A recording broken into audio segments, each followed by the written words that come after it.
If you're an avid gamer, chances are you're now sleep-deprived from binge-playing one of the most popular games since August 20th. It's one of the most anticipated video games of the year, Black Myth Wukong. The game was created by the Chinese studio Game Science, which is backed by the country's tech giant Tencent. Shortly after release, Black Myth Wukong already shattered records. Black Myth Wukong surprised me, making Black Myth Wukong a great action game. By far, one of the best action games you can experience in 2024. How did a newcomer studio from China achieve this, and what does it mean for the video game industry? This is the story behind Black Myth Wukong.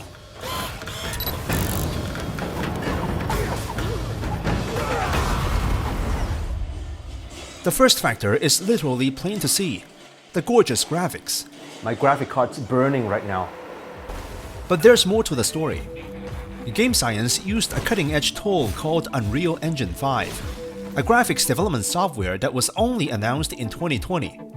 The Wukong project began years before that, and switching to a new graphics engine mid-development was undoubtedly a risky move. Initially, the small team at Game Science planned to design a monster every 2 weeks, and the game has a lot of them. Their inexperience with Unreal Engine 5 frustratingly extended the timeline.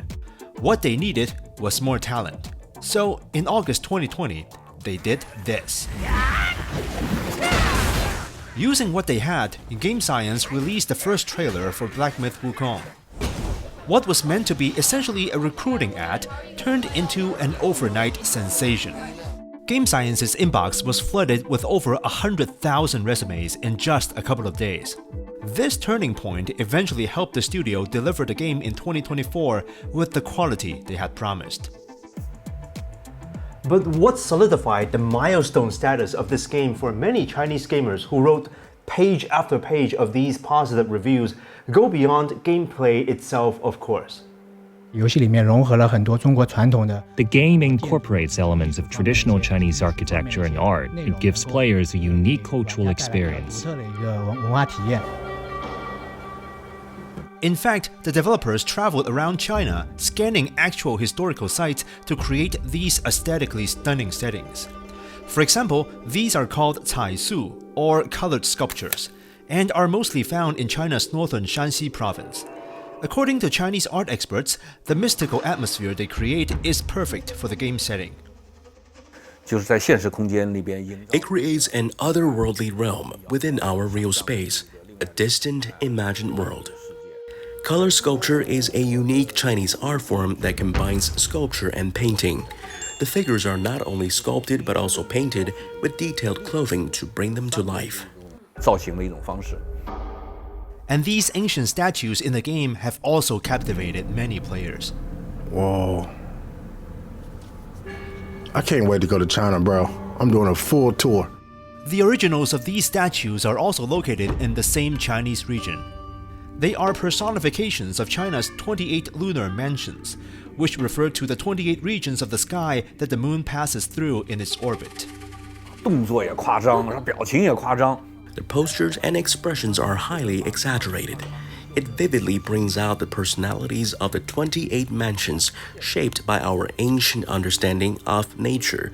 We personified natural energies and phenomena, expressing them through these forms. Black Myth Wukong represents a milestone for China's video game industry. Chinese games have been making forays into the global gaming scene in recent years, especially in mobile games. But to many, Black Myth Wukong is something different. It's considered a AAA game, a title reserved for top-of-the-line games for PCs and consoles, typically dominated by major Western and Japanese studios. Although China has a huge gaming industry, the main focus is often on mobile games rather than AAA titles. Our reporter Zhang Zhenni has been following the industry. The reason is that AAA games require large investments and long development cycles. Their business model mainly relies on one-time purchase fee, which is vulnerable to piracy. Instead, many developers in China turned to making free mobile games that profit from in-game microtransactions. As this free-to-play model became very successful, it reinforced the notion that AAA titles are more likely to be money losers.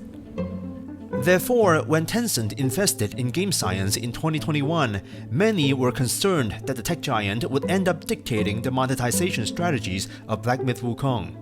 However, despite this concern, Tencent seemed to have faith in game science, pledging not to intervene in management decisions and allowing the studio to pursue its full potential. And remember, game science is a small developer. So when it released a demo video of the game back in 2020, it drew equal amounts of excitement and skepticism over whether a Chinese studio could pull off something so ambitious. As reviews and sales now affirm what Black Myth: Wukong has accomplished, the game has unsurprisingly become a source of national pride in China, over the development of the country's gaming industry and Chinese literary culture itself.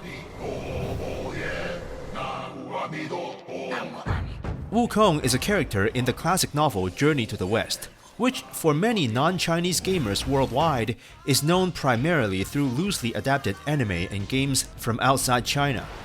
Black Myth: Wukong represents the first major opportunity for a Chinese team to present its own interpretation of this ancient classic.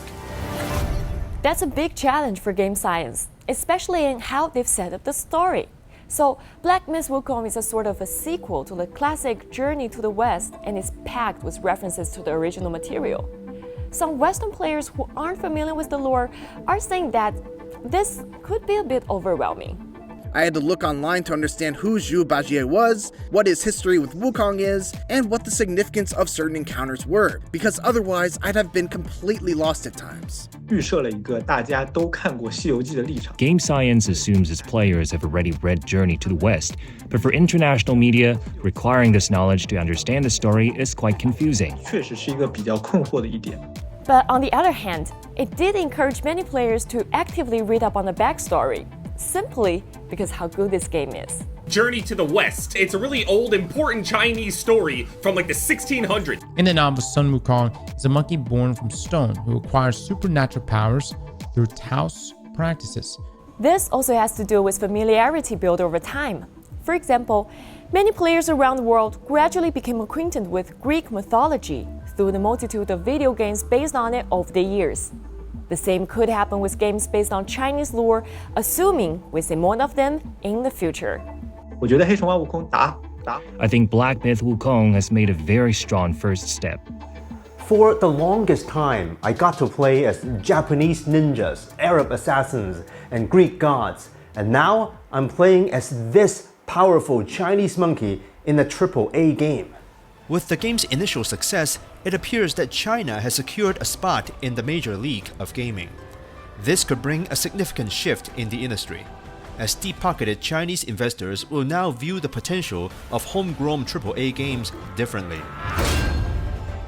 China has much more to offer for the global gaming scene, and many would hope that this is only a start.